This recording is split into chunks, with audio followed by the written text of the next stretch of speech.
परमात्मा को पाने तथा उसका वास्तविक लाभ प्राप्त करने के लिए पवित्र बाइबल में प्रमाण है कि प्रभु ने मनुष्य को अपना ही स्वरूप बनाया।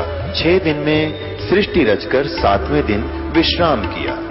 कुरान शरीफ में प्रमाण है कि हजरत मोहम्मद को खुदा स्वयं कह रहे हैं कि मैंने तुम्हें उस परमात्मा की महिमा बताने के लिए भेजा है। वो परमात्मा कबीर है जिसने 6 दिन में सृष्टि रची तथा 7वें दिन तख्त पर जा विराजा। उसकी खबर किसी बाखबर से पूछ कर तो देखो। कृपया अवश्य सुनिए जगत गुरु तत्वदर्शी संत रामपाल जी महाराज के अमृत वचन। ये सुरत शब्द अभ्यास बताते हैं कुछ पंथ वाले, और कैसे कहते हैं हमारे गुरु ने 18 वर्ष तक एक बंद कमरे में बैठकर कोठे में कोठा और वहां सुरत शब्द अभ्यास किया।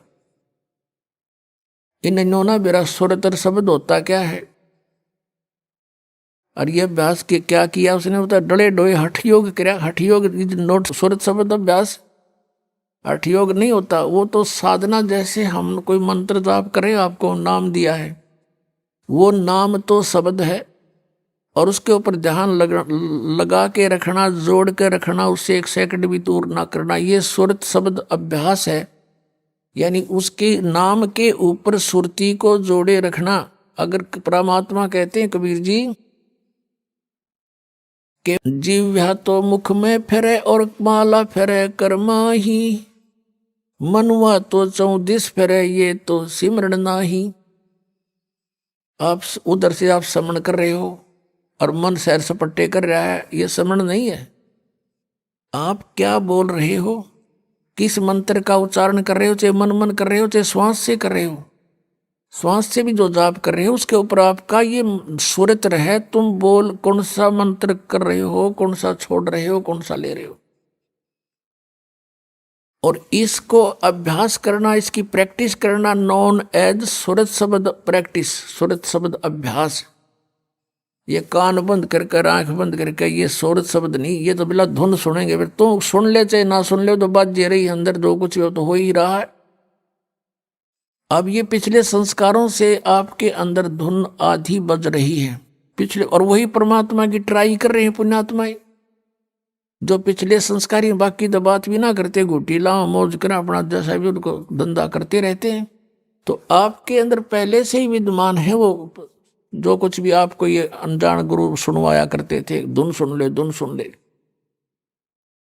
अब जैसे आपके बैंक में, अकाउंट में, आपके खाते में, आपकी कॉपी में और 1 लाख रुपया जमा हो गया, उस 1 लाख रुपए को आप चाहे डेली देख लो उस पुस्तक, उस अपनी बैंक की कॉपी में, रोज देख लो चाहे सारा दिन देखते रहो, वो तो 1 लाख जमा ही है आपके।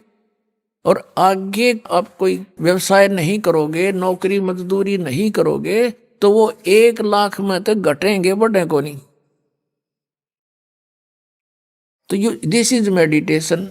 इस मेडिटेशन में आप सुनना चाहते हो, कुछ देखना चाहते हो, तो यदि जैसे सतयुग त्रेता द्वापर में परमात्मा ने काल को इसलिए छूट दे दी थी कि उन दिनों में घने पुण्यकर्मी प्राणियों का जन्म होता है उस युगों में, और वो पिछले पुण्यकर्मी संस्कारी पुण्य साधक होते हैं।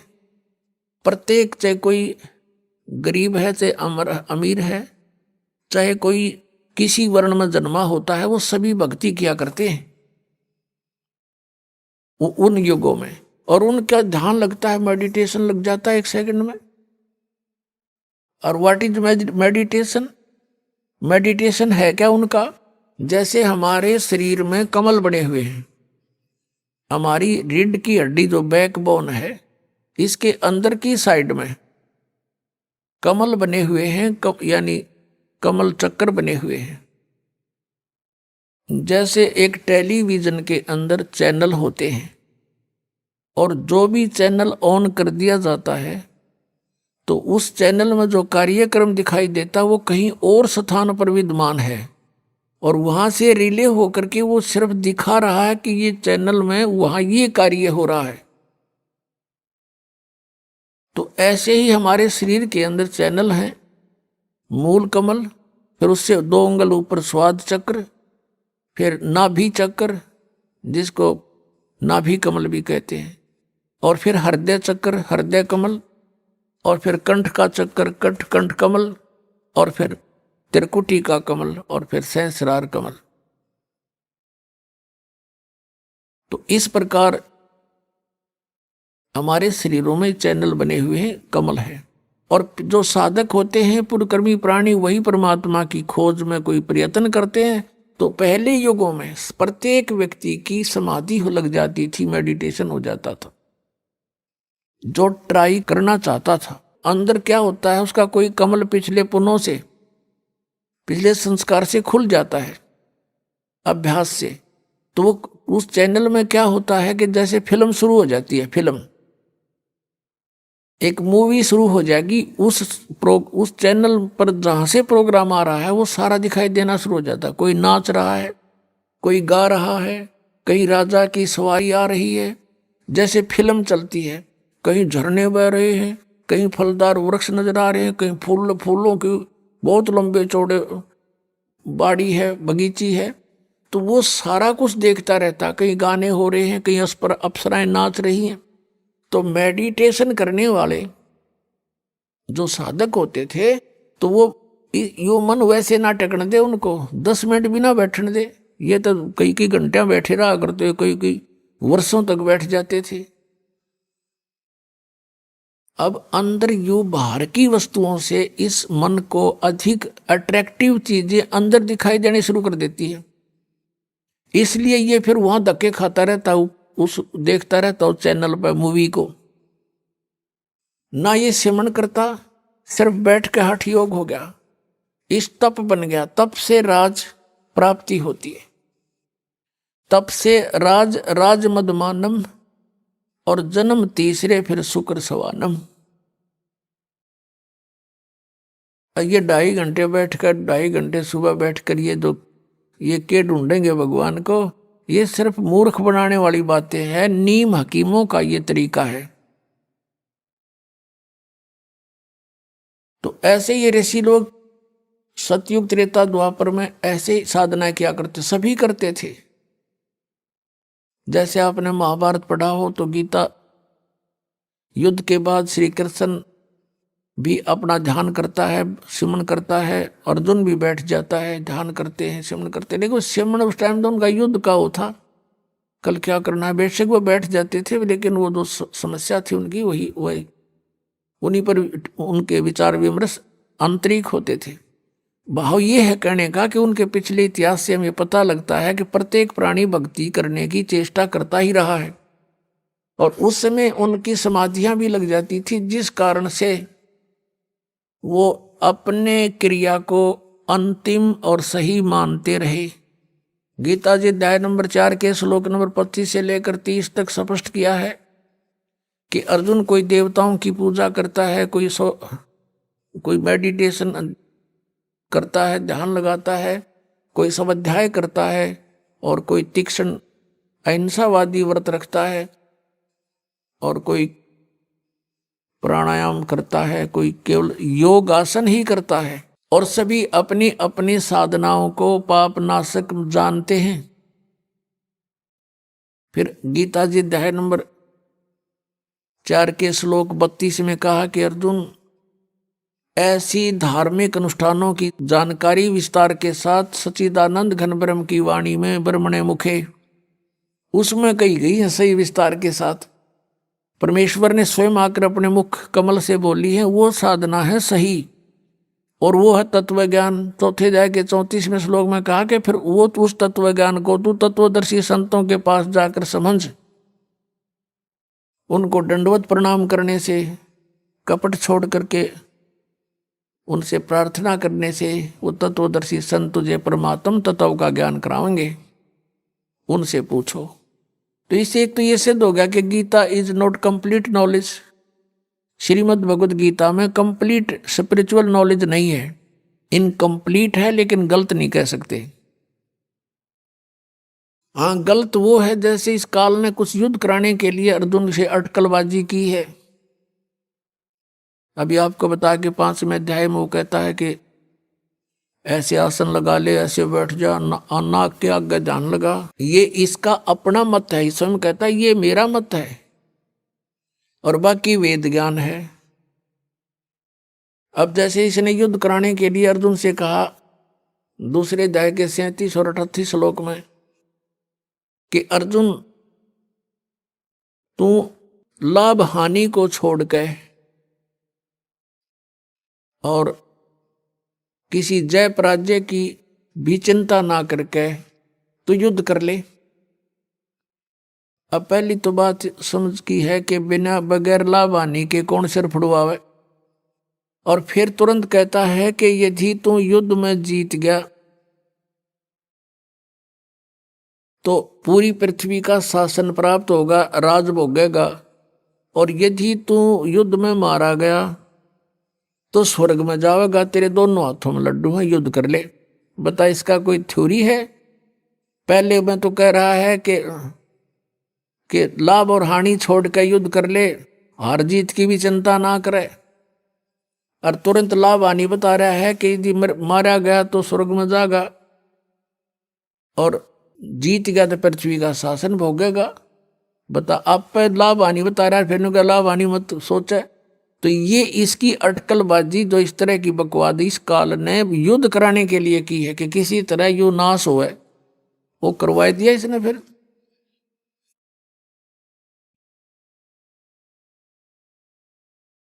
सतगुरु संगत छोड़ के लाख वर्ष जप कीने, इंद्री कर्म ना मोक्ष होए फिर काल के अधीन।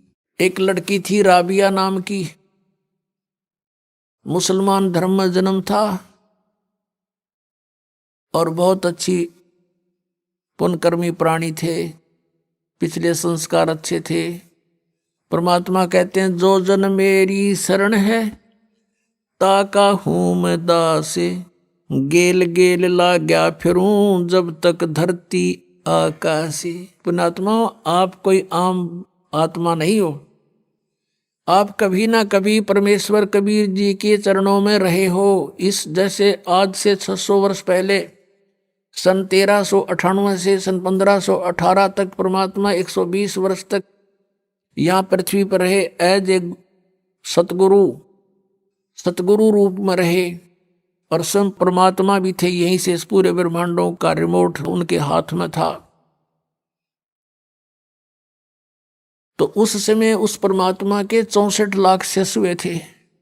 वो कितने दयालु है पुण्यात्मा, आप सोच नहीं सकते, क्योंकि हमारी बुद्धि तो काल ने बांध रखी है और हमारे को तो यहाँ के संसार के झूठे सुख ही फाइनल नजर आ रहे थे अभी तक, जब तक ज्ञान नहीं था।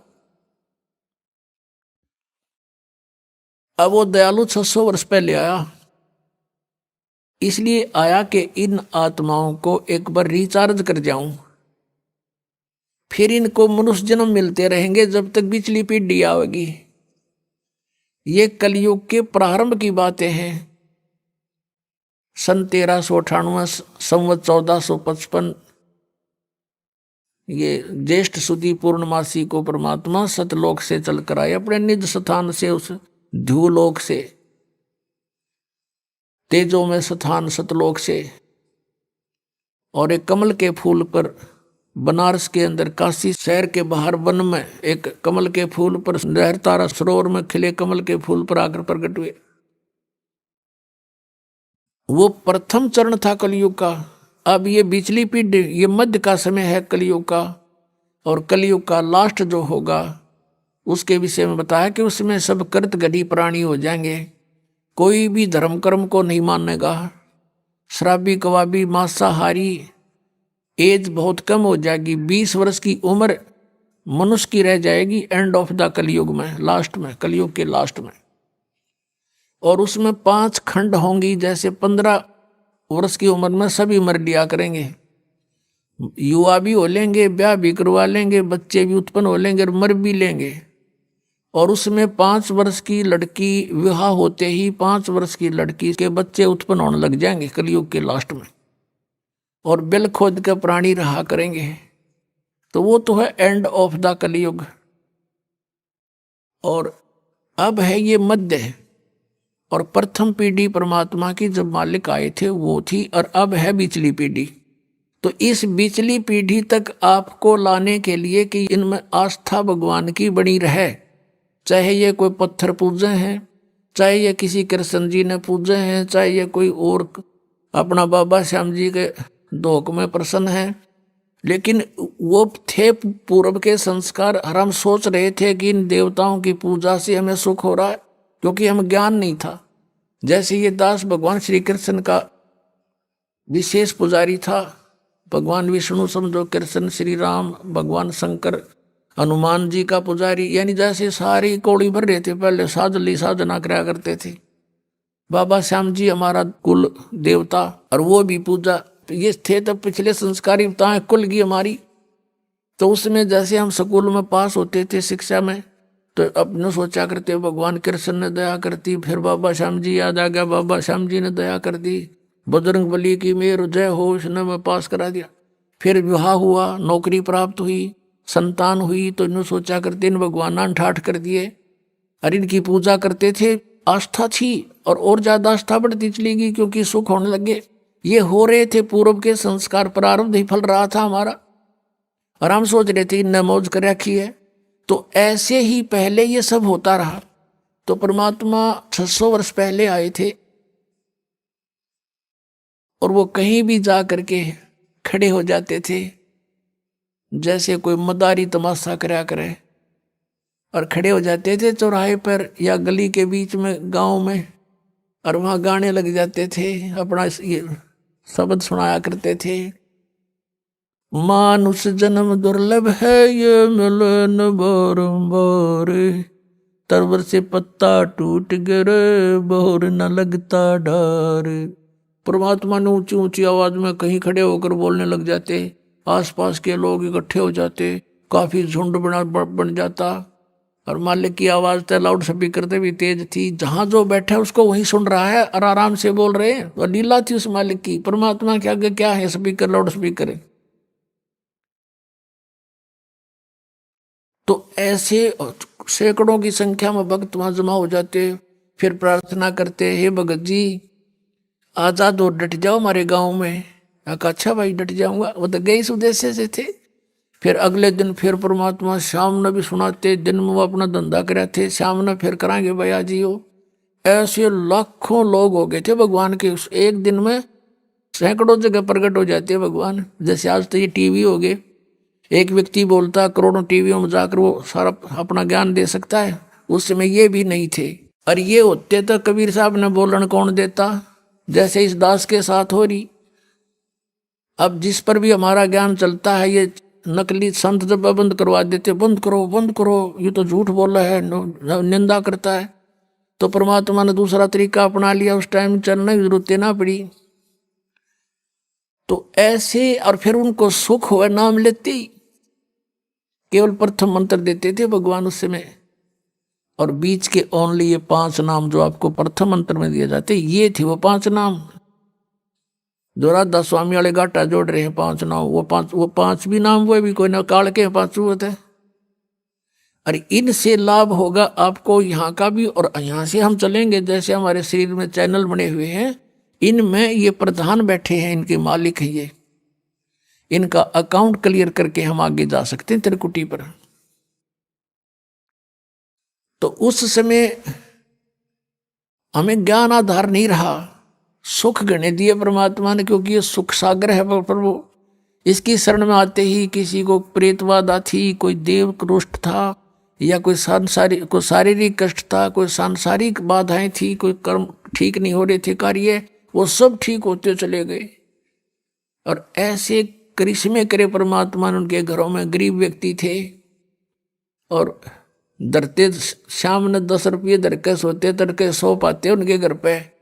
और वो आकर बताते तो गुरु जी की कृपा से ऐसी रजा होगी।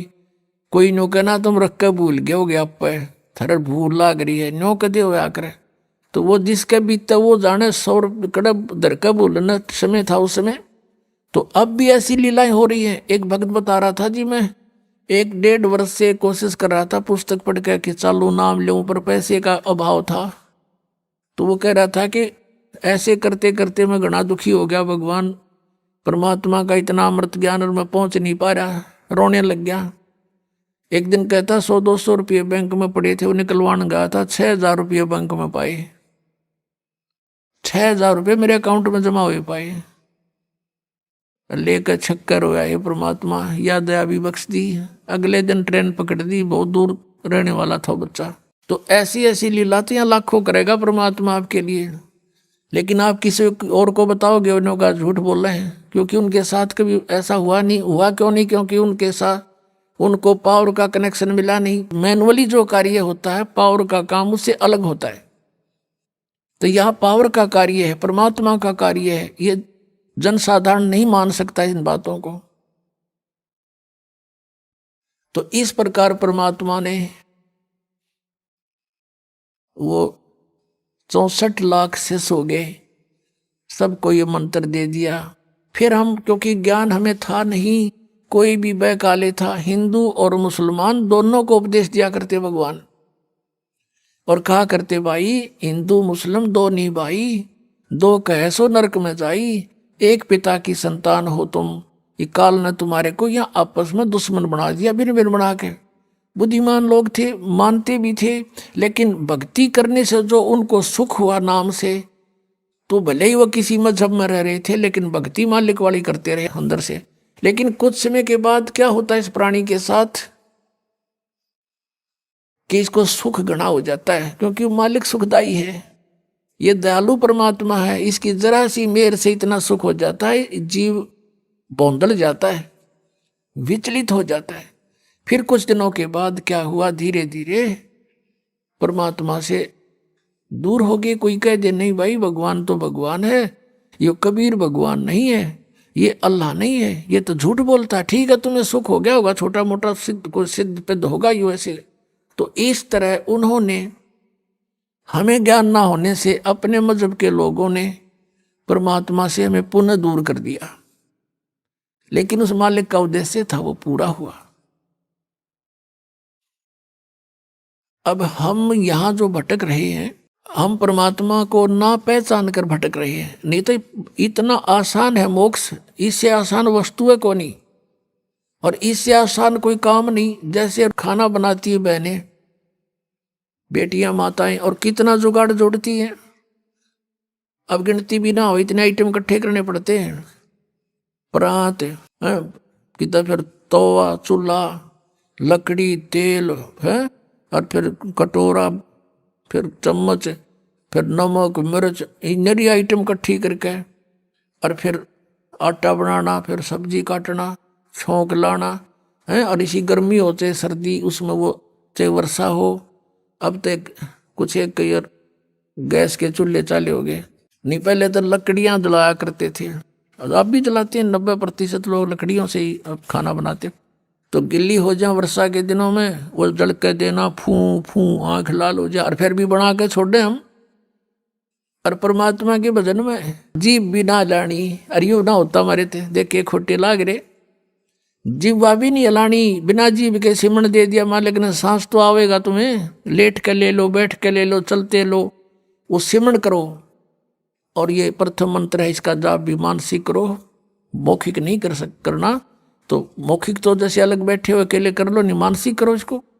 तो इस तरह इसमें कुछ भी ठाके ना लेना, और ना कोई जुगाड़ जोड़ना, और यूँ भी ना कर सकते फिर हमारे जैसे नालायक नहीं, फिर हम किसे भगत है। तो कहने का भाव ये है कि ये सबसे आसान है मोक्ष पाना। तो ऐसे परमात्मा हमें चार्ज कर गए, और चार्ज करके चले गए। मालिक सहस्री राय थे, सहस्री चले गए। तो हम मालिक को नहीं पहचान सके, इसलिए उनसे विमुख हो गए थे। परमेश्वर ने एक लीला की थी।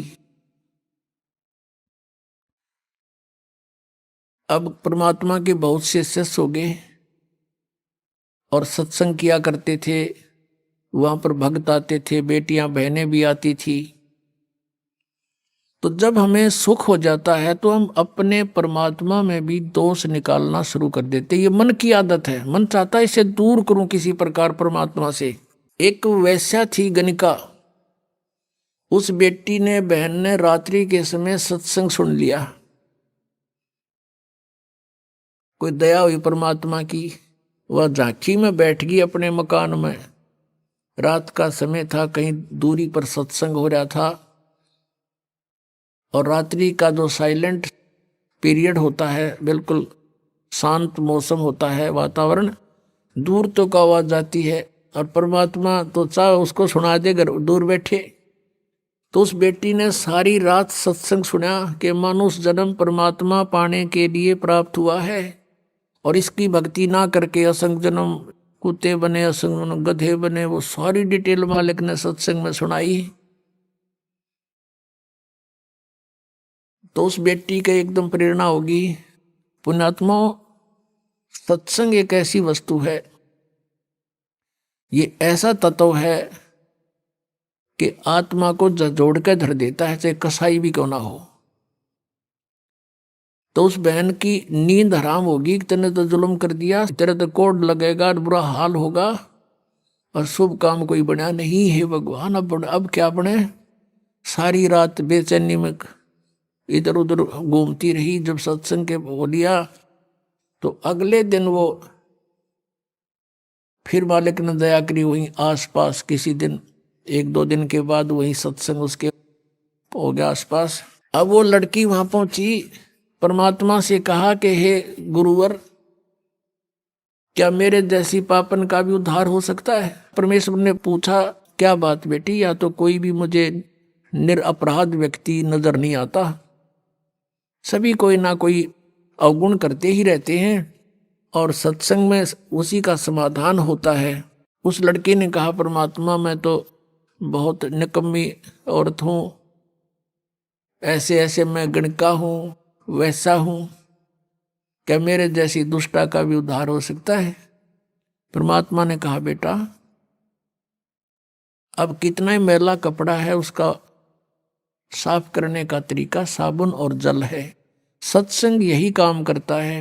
लेकिन बेटी पीछे बनी सो बनी, आगे मत करना।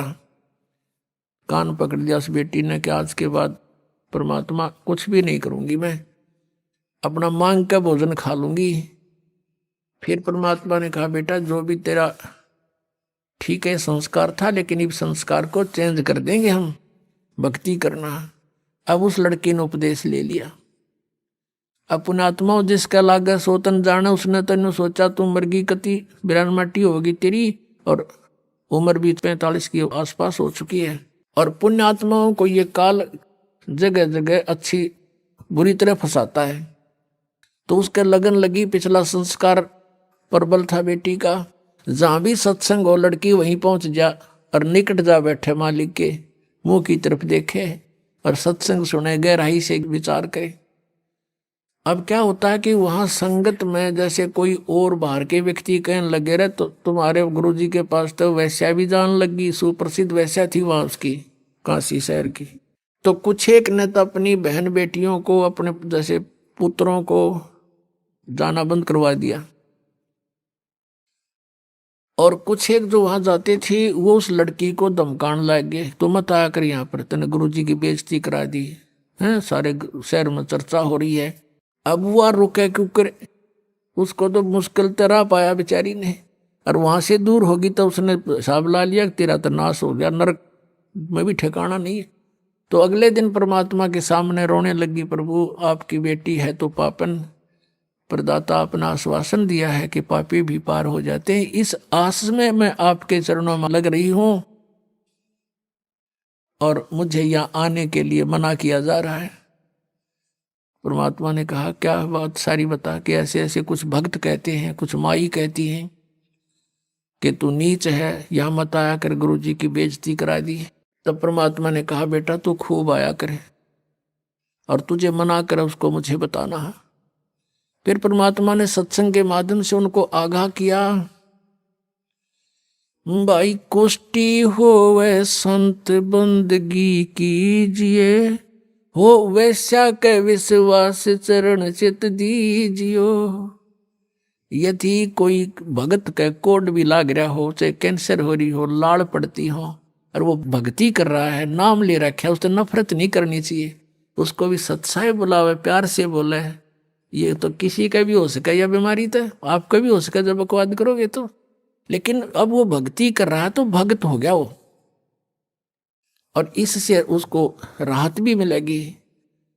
और जैसे कहते हैं हो वैसा कह विश्वास चरण चित दीजिए। यदि किसी बहन बेटी गलती से किसी भी दुष्कर्म में फंसी हुई है और वो भी सच्ची लगन से भक्ति करती है, कहते हैं उसको भी रिस्पेक्ट देना, बकवाद नहीं करनी चाहिए।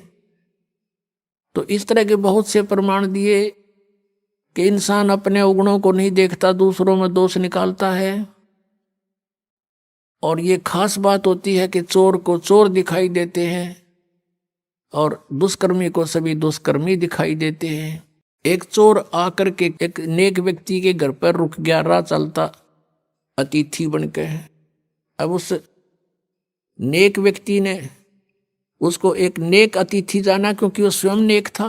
उसने उसको चोर नहीं माना, खाना खिलाया, बढ़िया वस्त्र दिए, सर्दियों के दिन थे, अपने घर में चौक में सोया जहां आप सो रहा था। अब धनी तो सो गया ठाठ से, चोर उठा, उसका धन निकालकर रात को चंपत हुआ। अब वो चोर तो चोर था, लेकिन उस नेक आदमी को चोर दिखाई नहीं दिया। फिर एक नेक व्यक्ति उस चोर के घर पर डट गया, राह चलता। अब उसने रोक लिया, रुक गया। अब वो नेक व्यक्ति तो सामने सो गया उसके घर पे, और वो सारी रात जागता रहा। कदे यू चोरी कर ले जा रात ने, कदे चोरी कर ले जा रात ने, यूं जागता रहा। क्योंकि वो दोष उसमें खुद विद्यमान था, उस नेक व्यक्ति में नहीं था, अतिथि में। और भी बहुत से प्रमाण परमात्मा ने दिए कि एक साधु किसी लड़की को पीटा जा रहा था, नगर के लोग उसको मार रहे थे, संत वहां पर पहुंच गए। वो बड़े सिद्ध पुरुष थे, सबको पता था कि इसकी वचन में शक्ति है। उसने कहा कि भाई बच्चों क्या हो गया, क्यों मार रहे हो उस बेटी को? सभी गांव वालों ने कहा कि ये उल्टा है, ये यहां दुष्कर्म करती है।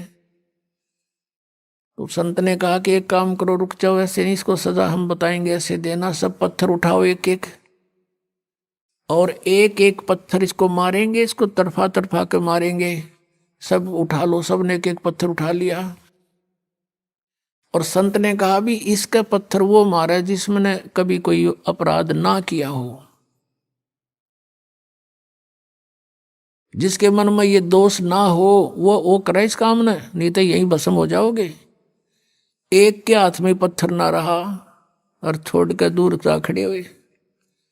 परमात्मा ने कहा रे कुछ तो सोचो निकम्यो, ये अकेली दुष्कर्म करती थी या तुम्हारे गांव का भी था कोई?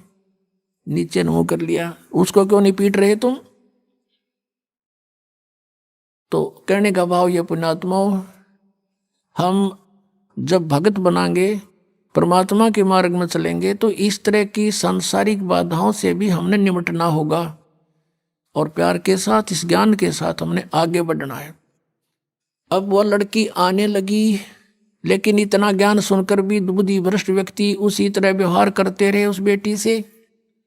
परमात्मा की आत्मा दुख पाई कि ये दुष्ट अभी समझे नहीं मैं क्या कहना चाहता हूं। अरे जब इनके इतने कष्ट थे, सब सो जिक्र करा करते हैं, भगवान हमें ऐसे सुख हो गया, मुझे ऐसे सुख हो गया, आपकी दया होगी, हमारे तो बुरा हाल हो रहा था, आपने बसा दिए। और आज स्वयं ये प्रभु पा के गए यहाँ पर अरेंजमेंट करने वाले।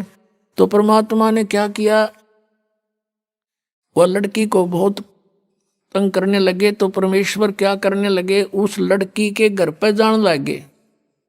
बेटी मैं आऊंगा वहां तेरे घर पे। अब वो बदनाम क्षेत्र, और वहां कबीर परमेश्वर जावे, और चौक में बाहर चारपाई लगा ले, मेन गली के ऊपर गेट, वहां सामने चारपाई लगा कर बैठ जा, लड़की बैठ जा सामने, लड़की के पैरों पे पैर रखकर वो पैर दबा, और परमात्मा उसके सांथलों पर पैर रख कर बैठ गए। और वो चेले जान देखे खे दे ही जा, और भी बताऊं, काजा दिखाऊं तेरे गुरुजिया के कारनामे।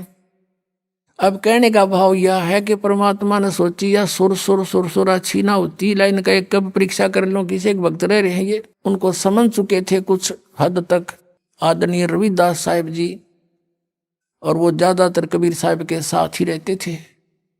रविदास जी से कहा कि भगत एक काम कर, एक हाथी ले आ किराए पे, हाथी किराए पे ले आई, और उस लड़की से कहा बेटी कल तो पूरी तरह अपना पूरा श्रृंगार करके आ जाना। अब ठीक पिताजी, जो आपकी आज्ञा, आपकी बेटी हाजिर रहेगी। तो उसने ऐसे अपना सारा श्रृंगार किया। और परमात्मा कबीर जी ने क्या किया, एक बोतल में गंगा जल भर लिया, सफेद बोतल में, लड़की को बिठा लिया बीच में और हाथी के ऊपर रविदास जी को बना दिया ड्राइवर यानी पीलवान, और आप बैठ गए पिछले साइड में, और लड़की के कंधे पर हाथ रख लिया, आधा लटके न्यू आगे ने चेस्ट की तरफ, और एक हाथ में वह गंगा जल और बोतल पीवे न्यू, और उस लड़की न्यू करे उड़ा बैठे बैठे। अब परमात्मा ने कहा रविदास जी को कि मेन बाजार में के काट दिया अपनी गाड़ी को।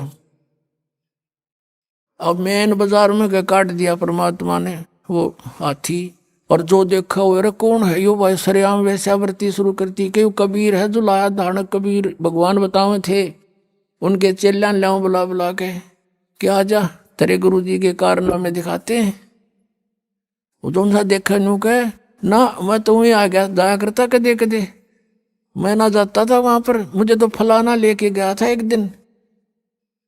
इस तरह कहने का भाव ये है कि 64 लाख का ग्रुप हो गया था, और इस लीला न देख के एक नहीं पाया टोया भी, सब विमुख हो गए परमात्मा से। अब क्या बताते हैं आदरणीय गरीबदास साहब जी, कहते हैं परमेश्वर ने यह लीला किस लिए की थी कि बड़ुआ बड़ुआ सब कहें कोई न जाने खोजी, दास गरीब कबीर कर्म यो डारे सिर का बोझे। सब उसको बड़ुआ बड़ुआ कहने लगे परमात्मा को, कोई इस गहराई से समझ नहीं सका ये लीला क्यों की थी कि दास गरीब, गरीबदास साहब जी कह रहे हैं कि कबीर कर्म और डाल सिर का बोझ, के ये 64 लाख का वजन धर लिया सिर के ऊपर, एक भी चेला नहीं ये मोक्ष होने दोगा। कहते इनको पटक रहा, अपने सिर से पटक रहा इनको नीचे। अब परमात्मा उनसे कहा करते थे कि जब तुम्हारा विनाश होया पड़ा था, किसी को कोई दुख था, किसी को कोई दुख था, जब तो मैं भगवान था और आज मैं शैतान हो गया, इतनी बुद्धि काम करती है तुम्हारी। अब पुण्यात्मा, गुरु से विमुख होने के दो कारण होते हैं, एक तो गुरुद्रोही बन जा, और एक वैसे अपना कोई किसी कारण से गुरु के प्रति दोष ना रखकर उन्हें छोड़ जा मार्ग ने, तो उसमें अंतर होता है। गुरुद्रोही जो होते हैं, गुरु में दोष निकाल कर, उस 64 लाख के 64 लाखों ने गुरु जी में दोष नहीं माना था, लेकिन लोक लाज से जाना बंद कर दिया। कुछ एक थे जो उसमें मुखिया से, जो कुछ टाइप के लोग होते हैं जो स्वयं निकम्मे गणे होते हैं, तो वो परमात्मा के विमुख दोष रखा करते थे, तो उनको गुरुद्रोही कहा जाता है। और जो वैसे किसी कारण से विमुख हो जाते हैं तो उनको परमात्मा क्षमा कर देते हैं। इनको मालूम है कि इन प्राणियों के ऊपर कई प्रकार के प्रेशर है, लेकिन अब पिछली पीढ़ी तक लाने के लिए उनको चार्ज कर दिया था, उनकी भक्ति करवा दी, उनसे दान धर्म करवा दिए थे, तो उस कारण से फिर मनुष्य जन्म मिलते हुए आप जी को अब तक आ रहे हो।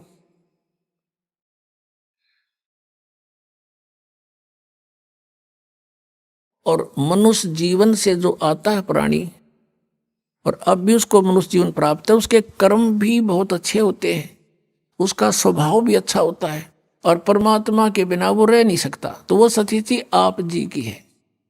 आप कहीं ना कहीं भटक रहे थे भगवान की खोज में, चाहे कर रहे थे कुछ भी, वही यहाँ आ रहे हैं। या बिल्कुल कोई नहीं कर रहा था, वो कोई एक आधा वैसे संस्कार वश ना उसका, तो वो वैसे एक आधा पुण्यकर्मी प्राणी होता है। वो एक आध कहता है जी मैं तो उसे पूजा किसी की नहीं करा करता, और नास्तिक भी नहीं था, तो वो अलग बात है, और वो भी सुखी था। और जो तुम साधनाएं करते थे, ऐसा लगता था जैसे हम ये पूजाएं करते हैं शायद इन्हीं से सुख है, और दुख आने लगे जब वो पूजाएं कोई सहयोग मिला नहीं। तो इस प्रकार हमने इस ज्ञान को भी समझना है और भगवान को भी जानना है। तो अब परमात्मा ने आपको ये ज्ञान साथ दिया है, और इस ज्ञान के आधार से, और पहले हमने जो फॉल पॉइंट हमारे हुए जिससे हम फेल हुए, वो भी याद दुआ रखे थे दास ने। तो ये क्रोथा कांड जो हुआ, इसका कारण यही था कि इस दास ने नकलियां की पोल खोल दी सबकी, और इन लोगों ने अफवाहें फैलवा दी, उनको मिसगाइड कर दिया कि वो ऐसा क्रोधाश्रम में ऐसा होता।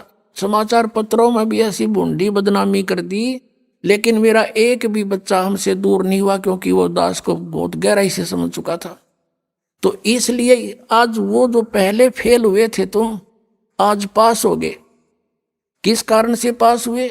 कि आप जी ने परमात्मा को पहचान लिया, आप शिक्षित हैं। वेदों को दिखाया दास ने, गीता जी को दिखाया, पुराणों को दिखाया, अन्य नकलियों के सब आपके सामने इतिहास दिखाए, तो आपको 100% विश्वास हो गया कि कबीर इज गॉड, और हमारे गुरुजी हैं, चाहे कोई कुछ भी कहो।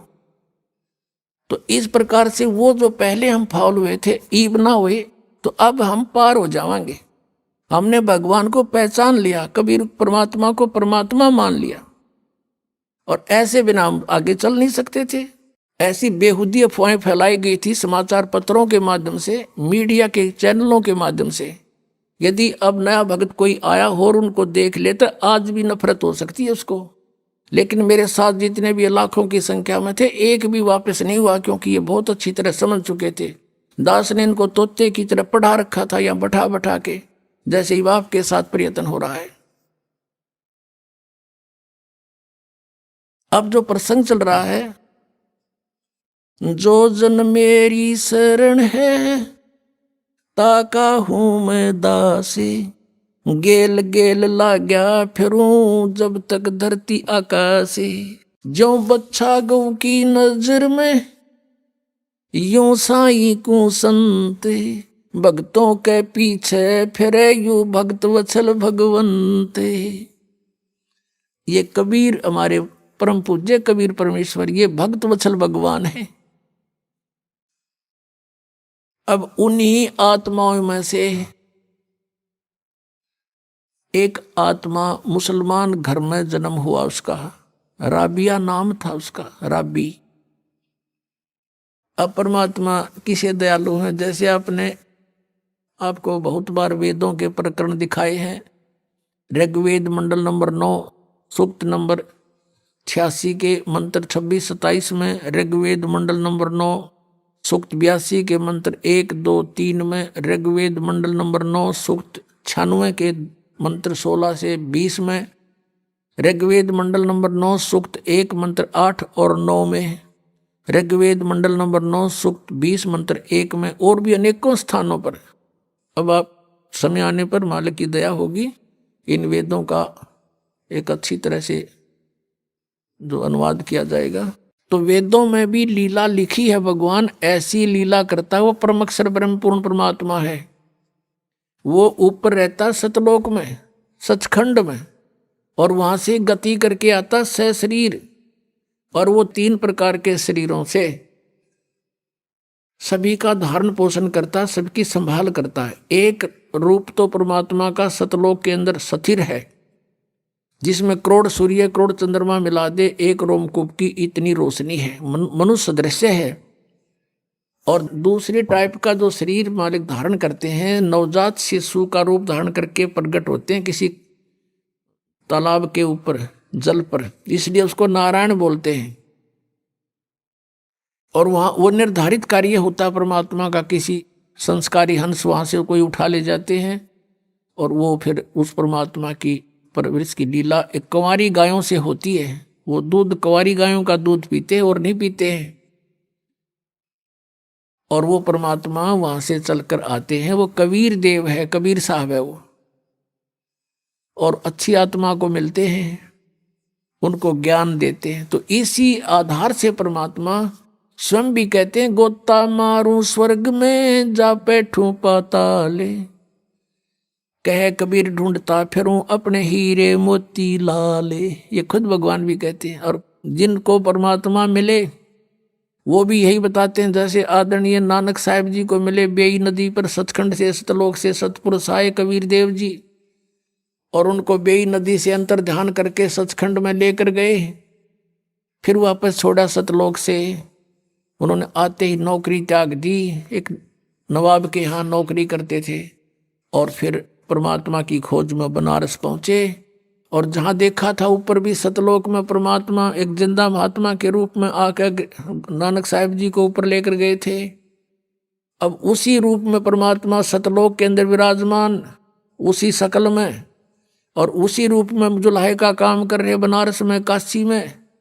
वहाँ जब जाकर देखा और सचमुच ये तो वो परमात्मा है जो मुझे सचखंड लेकर गया था, सतलोक में देखा था। तब कहा था फाई सूरत मुलुक की वेश, ए ठगवाड़ा ठगी देश खरा सियाणा बहुता बार ये दानक रूप रहा करता रे। अब फिर नानक जी की कोई ना सुने, वहाँ जुला इकट्ठे हो गए नो कहीं पंजाब तो आके यो बौड़ी बौड़ी बात करे इस नीरू के पुत्र ने भगवान बतावे। अब कहने का भाव ये है कि जो लीला वेदों में लिखी है कि वो परमात्मा सतलोक से चलकर आता है और यहाँ पृथ्वी पर प्रकट होता है, अच्छी आत्माओं को जा जाकर मिलता है। आदरणीय मुलुकदास जी को मिले, आदरणीय दादू साहिब जी को मिले, आदरणीय गरीबदास साहिब जी को मिले, आदरणीय घीसादास साहिब जी को मिले, गांव खेकड़ा जिला मेरठ उत्तर प्रदेश में। आदरणीय गरीबदास साहिब जी को मिले, गांव छुडानी जिला झज्जर हरियाणा पे। और गरीबदास जी ने कहा था कि सर्व कला सतगुरु साहिब की हरियाए हरियाणे नू, तुम कहते हो भगवान हमने पाया है को नहीं, निराकार है। मैं कह रहा हूँ हरियाए हरियाणे नू। गरीबदास जी कहते हैं मैं कह रहा हूँ हरियाए हरियाणे नू। परमात्मा यहाँ आए थे हमारे पास जब तक हरियाणा बना भी नहीं था, ज्वाइंट पंजाब था। और उस शब्द बोले गए हरियाए हरियाणे नू, परमात्मा के वचन से यू अलग क्षेत्र हरियाणा बन गया। नहीं तो आज हम इस वाणी को कैसे स्पष्ट करते कि हरियाए हरियाणे नू, तो ये हरियाणा क्षेत्र बना दिया मां, लेकिन बनवाना ही था ये। उनके कहते हैं साध वचन पलटे नीचे पलट जा ब्रह्मांड। अब जो प्रसंग चल रहा है वहीं आते, इसी आधार से परमात्मा उस लड़की को मिले राबिया को जा करके। 12-13 वर्ष की लड़की थी, खेतों से चारा लेकर आ रही थी। परमात्मा वहां एक कुएं पर बैठ गए। आइए अब हम उन श्रद्धालुओं के अनुभव जानते हैं जो जगत गुरु तत्वदर्शी संत रामपाल जी महाराज जी से दीक्षा प्राप्त कर चुके हैं तथा उनके द्वारा बताए गए भक्ति मार्ग पर चल रहे हैं। जी नमस्कार। नमस्कार सर। क्या नाम है जी आपका? अंबिका मालवी। अंबिका जी कहाँ से आए आप? सर मैं एमपी बैतूल से हूँ।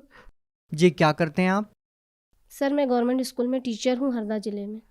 संत रामपाल जी महाराज जी से नाम दीक्षा लेने से पहले क्या भक्ति साधना करते थे आप? सर संत रामपाल जी महाराज जी की शरण में आने से पहले मैं अपनी हिंदू धर्म में व्याप्त सभी देवी देवताओं की पूजा करती थी, मंदिर जाती थी, उपासना व्रत सब किया करती थी। आपने संत रामपाल जी महाराज जी से नाम दीक्षा कब ली? सर मैंने संत रामपाल जी महाराज जी से नाम दीक्षा 29 जनवरी 2014 को ली।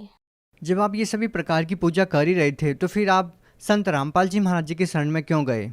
सर ऐसा है कि मैं वो पूजा करते करते बहुत परेशान रहती थी, बीमार भी रहती थी। उन पूजाओं से मुझे कोई लाभ नहीं मिलता था, बहुत परेशानियां चलती थी। मेरा एक बेटा है वो मम्मी पापा के पास रहता था, मैं हरदा में रहती थी और मेरे पति इंदौर में रहते थे। हम सब अलग अलग रहते थे तो बहुत मैं परेशान रहती थी। हम आपसे ये जानना चाहेंगे कि संत रामपाल जी महाराज जी के बारे में कैसे पता लगा आपको? सर ऐसा है कि मैं ड्यूटी करती हूँ, जहाँ जॉब पे जाती हूँ, तो वहाँ जाते हुए मैं 1-2 बार स्कूटी से गिर गई तो मेरी रीढ़ की हड्डी में मतलब मेरी कमर में दर्द होने लगा। दर्द होने से मैंने छुट्टी ले ली, मुझसे खड़ा होना भी नहीं हो रहा था तो मैंने छुट्टी ले ली और मैं मेडिकल पर छुट्टी लेकर के मम्मी पापा के यहाँ चली गई।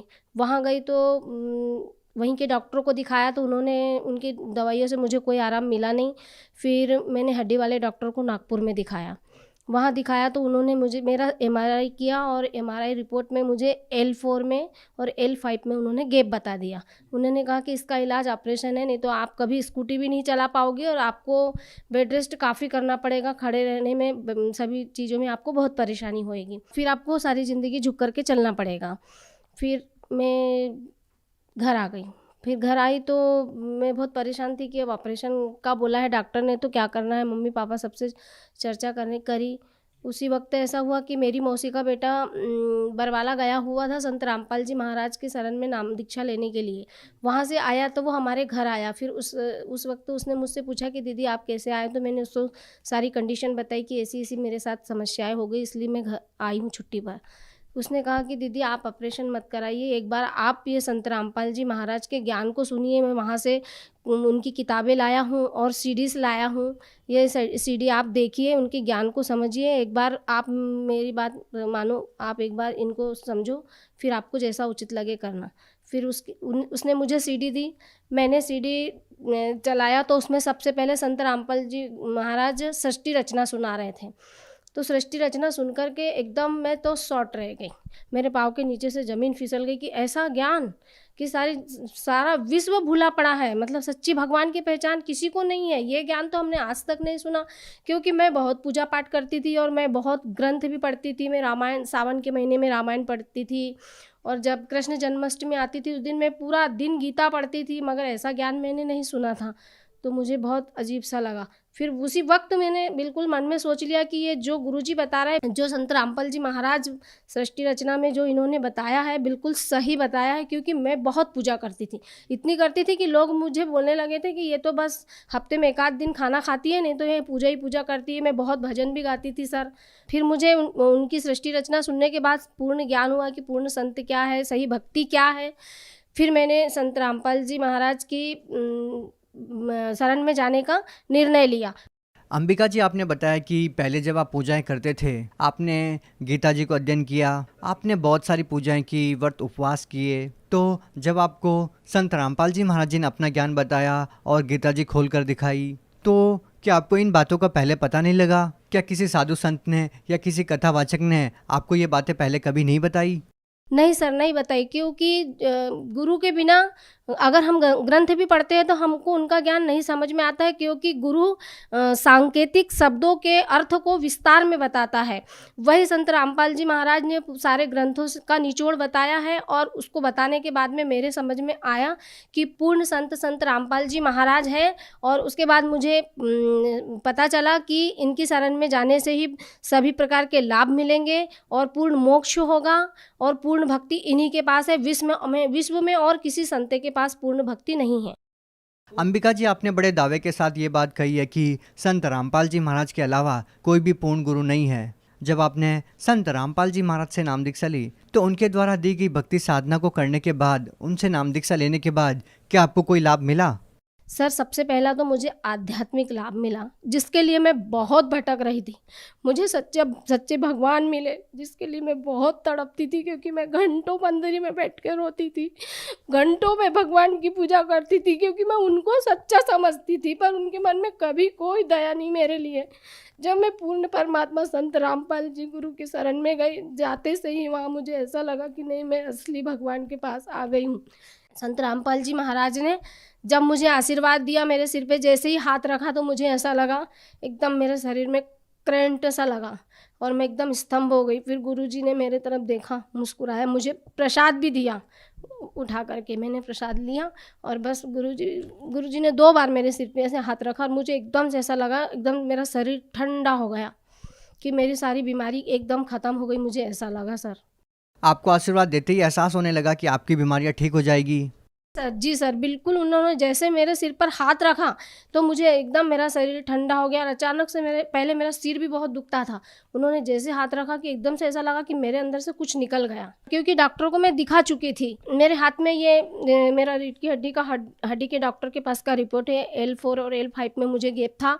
और जैसे ही मैंने संत रामपाल जी महाराज का आशीर्वाद लिया, आधी तकलीफ बिल्कुल मेरी वहीं ख़त्म हो गई। बिल्कुल मैं फ्री मुझे लगने लगा एकदम।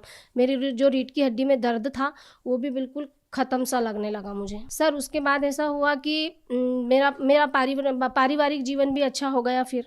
फिर सर ऐसा हुआ कि जब मैं प्रेग्नेंट हो गई उसके बाद में मैं रूटीन चेकअप के लिए एक दिन हरदा अस्पताल जा रही थी। तो उधर से वापस आते आते स्कूटी पे मेरे पति भी थे, मेरा बेटा भी था, मैं भी थी और हमारे सामने एक बाइक चल रही थी। वो बाइक एकदम उसने बाइक रोक दिया तो हमारी गाड़ी उससे टकरा गई। गाड़ी जैसे टकराई तो हम लोग तीनों गिर गए। मेरे पति को भी नहीं लगी कहीं और मेरे बेटे को भी ज़्यादा नहीं लगी, पर मैं एकदम बैलेंस हाथ के ऊपर बैलेंस पे गिर गई। तो मेरा हाथ फ्रैक्चर हो गया, मेरे हाथ में लगी। मैं बहुत घबराई कि मैं मतलब बच्चे को तो कोई चोट नहीं आई। फिर वहीं पर नज़दीकी डॉक्टर को दिखाया तो डॉक्टर ने उन दोनों का ट्रीटमेंट किया, मेरा तो नहीं किया। बोले आपके हाथ में तो शायद आपको हड्डी के डॉक्टर को दिखाना पड़ेगा। हम दूसरे दिन फिर दूसरे दिन वापस मैडम के पास में गए तो सबसे पहले मैडम ने मेरा सोनोग्राफी किया। मैडम से मैंने पूछा कि मैडम बच्चे को कहीं कुछ तो नहीं लगी? तो मैडम ने कहा कि नहीं, बच्चे को कहीं कुछ नहीं लगी, अब आपके हाथ की बात है तो आप हड्डी वाले डॉक्टर को दिखाओ। मैं हड्डी वाले डॉक्टर के पास गई, उन्होंने मेरे हाथ का एक्सरे किया, बोला कि आपकी हड्डी फ्रैक्चर है, आपको बैंडेज चढ़ाना पड़ेगा, पहले 7 दिन का फिर 28 दिन का। और मेरी डिलीवरी की तारीख भी मैडम ने 15 अगस्त की बोला था, तो नज़दीकी थी। तो मैं डॉक्टर से कुछ बोली नहीं, मैंने कहा ज़्यादा बहस करूँगी तो ये मुझे नहीं ट्रीटमेंट नहीं करेंगे, तो मैंने कुछ नहीं बोला और 7 दिन का कच्चा बैंडेज चढ़ा लिया। उसके बाद ऐसा हुआ कि उन्होंने मुझे पक्का बैंडेज चढ़ाया। तो वो पक्का बैंडेज मैडम बोलने लगी कि आपको 12 दिन में निकलवाना पड़ेगा, चाहे आपका हाथ ठीक हो या नहीं हो, क्योंकि आपका मैं फिर सीजर कैसे करूँगी, बच्चे का कैसा क्या होगा।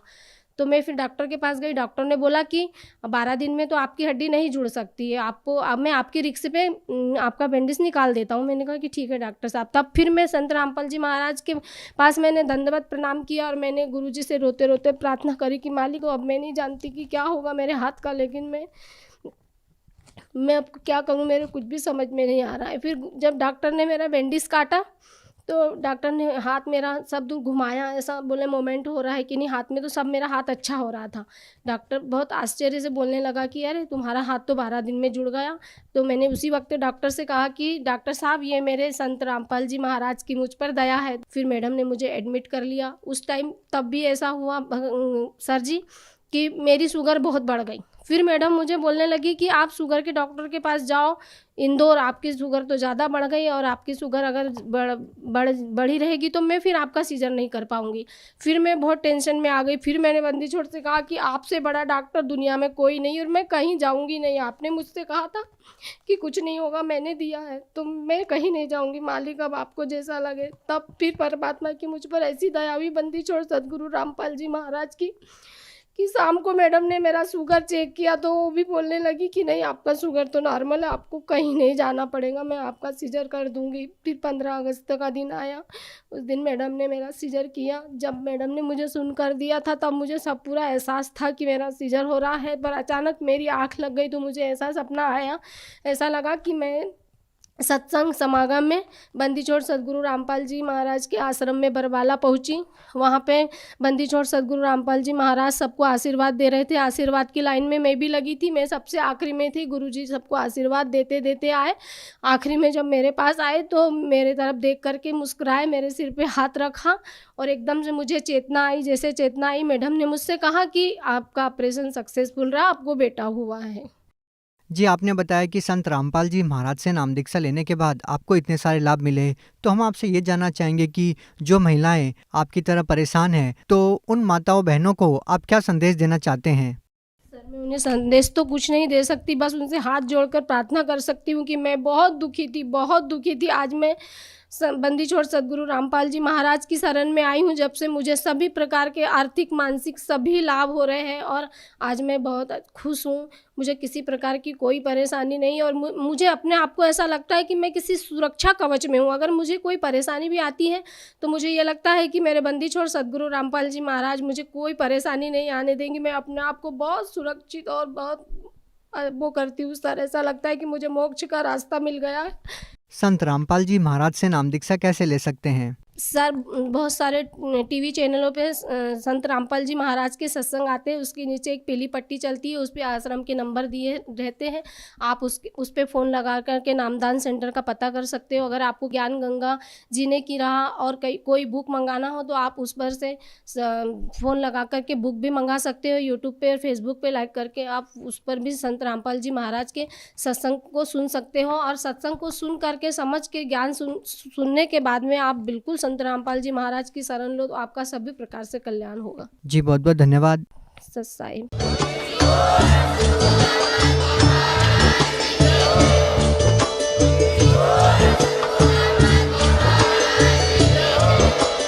आप सुन रहे थे जगत गुरु तत्वदर्शी संत रामपाल जी महाराज जी के मंगल प्रवचन। अधिक जानकारी के लिए विजिट कीजिए हमारी वेबसाइट www.jagatgururampalji.org। संत रामपाल जी महाराज जी के शुभ